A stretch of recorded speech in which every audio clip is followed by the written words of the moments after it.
किसी भी काम को कर सकता है, तो फिर उस काम को मैं क्यों नहीं कर सकता? मेरे को भी मेरी मां ने 9 महीने गर्भ में रखा था। जब मैं 2 साल का था दुनिया को छोड़ के चली गई, फिर भी मैं पल पोस के बड़ा हो गया। इसका मतलब ऊपर वाले ने मेरे को शक्तियां दी है जिससे मैं बड़ा हो सकता हूं। जब मां की कोख से जन्मा हुआ धीरूभाई अंबानी पेट्रोल पंप में पेट्रोल भरते हुए, गाड़ी मजदूरी करते हुए इस देश का सबसे सफलतम उद्योगपति बन सकता है, जब एक मछुआरे का बेटा देश का सफलतम राष्ट्रपति एपीजे अब्दुल कलाम बन सकता है, अध्यापक का बेटा धीरूभाई अंबानी एक देश का उद्योगपति बन सकता है, तो किसान का ये दूध बेचने वाला बेटा इस बिजनेस का टेक्निकल अचीवर क्यों नहीं बन सकता? ये ड्रीम था, ये डिजायर थी। मैंने 2 चीजों को कभी काउंट नहीं किया, नंबर 1 समय और नंबर 2 पैसे। मुझे आज तक कितने पैसे आए मेरे को मालूम ही नहीं है। कई लोग बोलते हैं 15 करोड़ कमाए, 20 करोड़ कमाए, 10 करोड़ कमाए, 50 करोड़ कमाए। मैं सिर्फ एक चीज को काउंट करता हूं, नेटवर्थ, कि आज मेरे पास क्या है और कल मुझे कितना करना है।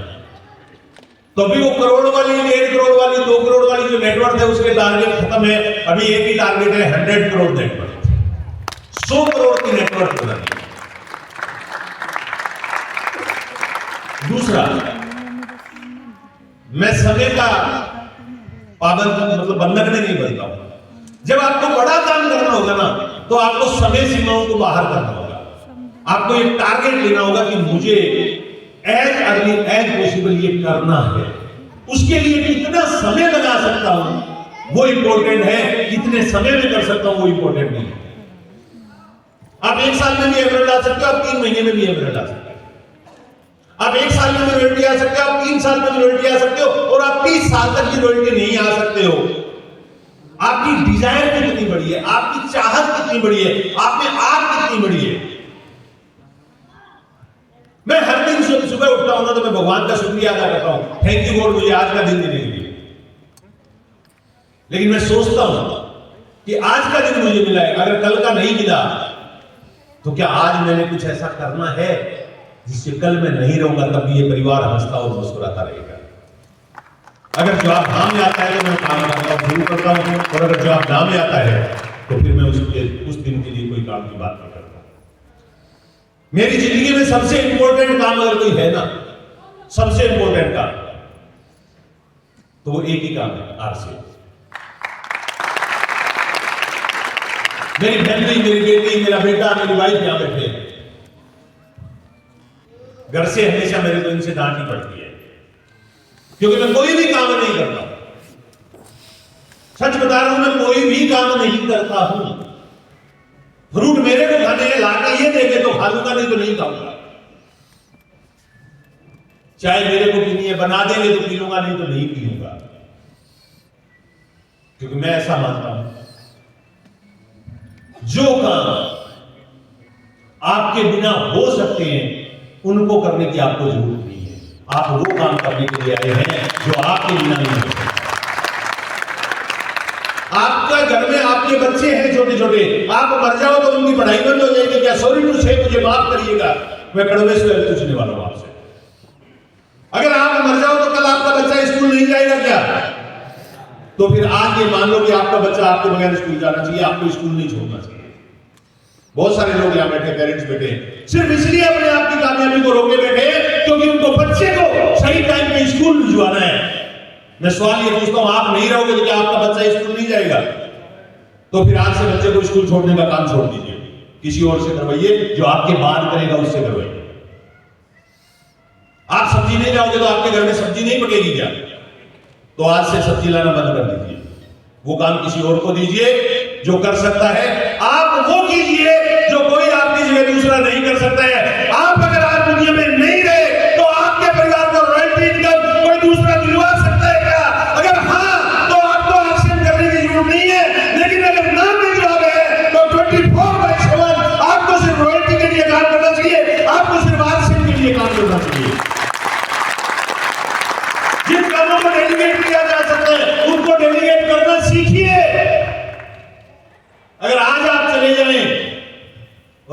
में जॉब अगर आपकी फैमिली के किसी मेंबर को मिल जाए तो आपको जॉब में जाने की जरूरत नहीं है,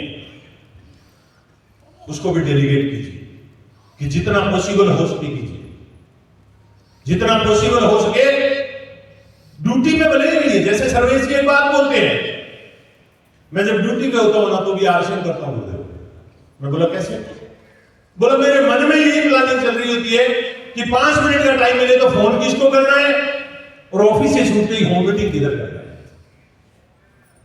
आप ड्यूटी कीजिए, लेकिन ड्यूटी के साथ भी आरसीएम कीजिए, ना कि आरसीएम के साथ ड्यूटी कीजिए। कुछ लोग जो है ना ड्यूटी के साथ आरसीएम करते हैं,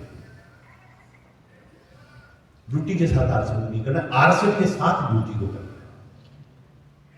मेरे बहुत सारे ऐसे काम हैं जो मैं करता हूं, किसी की शादी आ गई, फंक्शन आ गया, करता हूं, मैं जाता हूं, लेकिन वो आरसीएम के साथ ही कर लेता हूं। मैं यहां बैठे बैठे भी बिजनेस कर रहा था, 2 दिन की अकेडमी है ना, यहां भी मैं बहुत सारी चीजें कर रहा था। आप सोच रहे हो ये सारा मैनेज कैसे हो गया? ये इसलिए मैनेज हो गया क्योंकि मेरी टॉप प्रायोरिटी में सिर्फ यही था, इसके अलावा कोई और चीज मेरी टॉप प्रायोरिटी में थी ही नहीं। मेरे दोस्त बाद में आते हैं, मेरे रिश्तेदार बाद में आते हैं, मेरे लिए देश बाद में आता है, मेरे लिए मेरा समाज बाद में आता है। मेरे लिए सबसे पहले अगर कोई एक चीज प्रायोरिटी में आती है तो वो आरसीएम और मेरा परिवार, आरसीएम परिवार है। जिस दिन आपकी प्राथमिकताएं सेट हो जाती है, स्टीफन कवी अपनी किताब अति प्रभावशाली लोगों के साथ आते हुए लिखते हैं, सेट योर प्रायोरिटीज। अपनी प्राथमिकताएं निर्धारित कीजिए, अपनी प्रायोरिटीज सेट कीजिए कि मेरी प्रायोरिटीज क्या है। अगर आपकी प्रायोरिटी आपका परिवार की फाइनेंशियल सिक्योरिटी है तो फिर सारा समय उसको दीजिए। मेरे को एक दिन राजा ने एक शब्द बोला था, सर जीवन में कुछ फन भी होना चाहिए। मैंने कहा होना चाहिए, होना चाहिए, लेकिन साथ में नहीं होना चाहिए। या तो फन होना चाहिए या फन से पहले वो सारा कुछ होना चाहिए जिससे पता है, क्योंकि दोनों चीजों को एक साथ नहीं कर सकते। पुरानी कहावत है, एक म्यान में 2 तलवारें नहीं रह सकती। यस और नो? और 2 नावों का स्वाद हमेशा मिलता है, ये सुनाई है। यस और नो? 2 घोड़ों की सवारी नहीं की जा सकती यार, एक करना पड़ेगा। डिसाइड यू कि आपको क्या करना है। हमारे बीच में क्यूम जी बैठे हैं,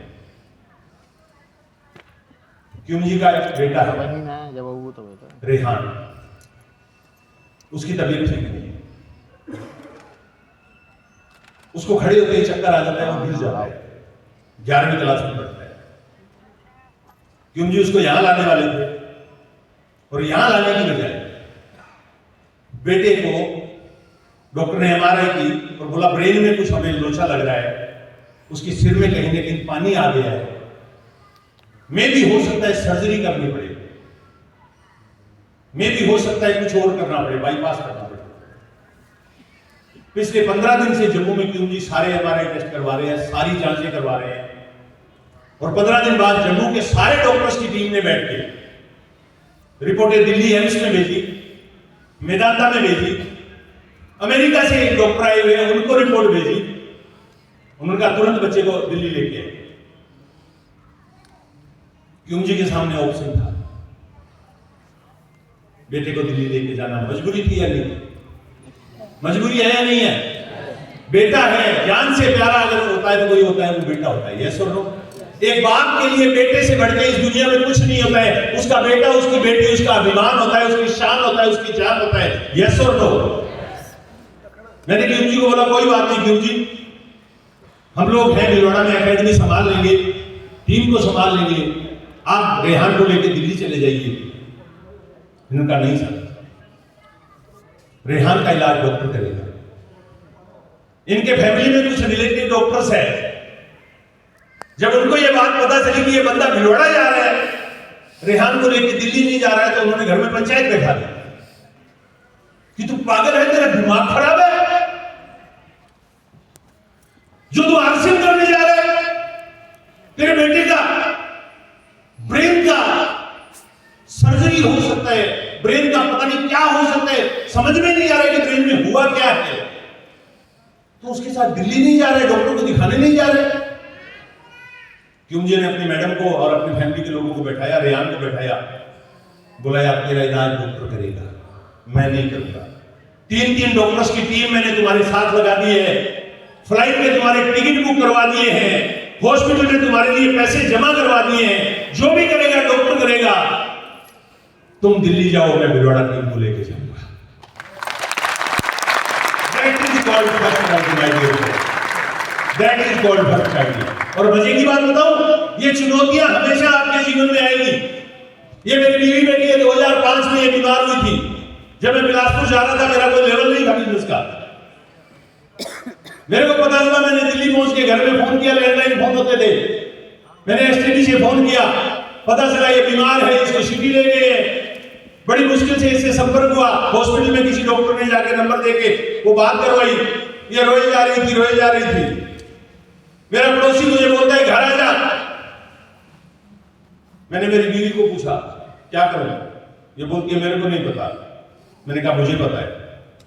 भगवान आज हमारी परीक्षा ले रहा है, वो चेक कर रहा है आज कि आत्माराम कामयाबी के लायक है या नहीं है। उसने चेक किया है।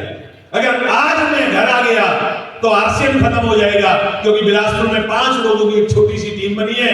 अगर आज मैं घर आ गया तो आरसीएम खत्म हो जाएगा, हम जीते जी मर जाएंगे। हम अपने बच्चों को वो जिंदगी कभी नहीं दे पाएंगे जो जिंदगी देने का सपना देखा है। लेकिन अगर आज तुम ठीक नहीं हुई और मुझे कुछ हो गया तो मैं आरसीएम करके भी बच्चों के लिए कुछ नहीं कर पाऊंगा। फैसला तुझे करना है कि मुझे क्या करना है। 30 मिनट का टाइम है, 30 मिनट बाद मेरी ट्रेन छूट जाएगी उत्कल एक्सप्रेस निजामुद्दीन से। उस 30 मिनट में तुझे बताना है कि मुझे क्या करना है। मैं 30 मिनट बाद कॉल करूंगा। और 30 मिनट बाद मैंने कॉल किया, मेरी बीवी घर में थी। उस दिन से लेके आज तक ये बीमार नहीं हुई और आत्माराम को भी हटाया। ऊपर वाले ने परीक्षा ली, सेम परीक्षा की उम्मीद की ली। रात को 10 बजे मैसेज आता है, रेहान ठीक है, 3 महीने की दवाई दे दी है डॉक्टर ने। 8 बार दिन में आंख का चेक किया, ऑपरेशन जांच किया, 8 बार आंख का एमआरआई किया और डॉक्टरों ने ये पाया कि वो ब्लड जो है, या वो ब्लड है या वो वाटर है, जो भी है वो पुराना जमाव हो सकता है, जिसकी वजह से वो उम्र बढ़ रही है तो उसके साथ साथ वो दिक्कत कर रहा है। लेकिन 3 महीने की दवाई दी है, 3 महीने की दवाई और गामा ओरिजिनल को मिला के देने से वो 3 महीने में ठीक हो जाएगा। जैसे ही इन्होंने परीक्षा को पास किया, कुदरत ने, इनका कायनात ने इनका साथ दिया। पूरी शिद्दत के साथ कायनात लग गई कि रेहान भी ठीक हो गया और अकेडमी भी हो गई। That is one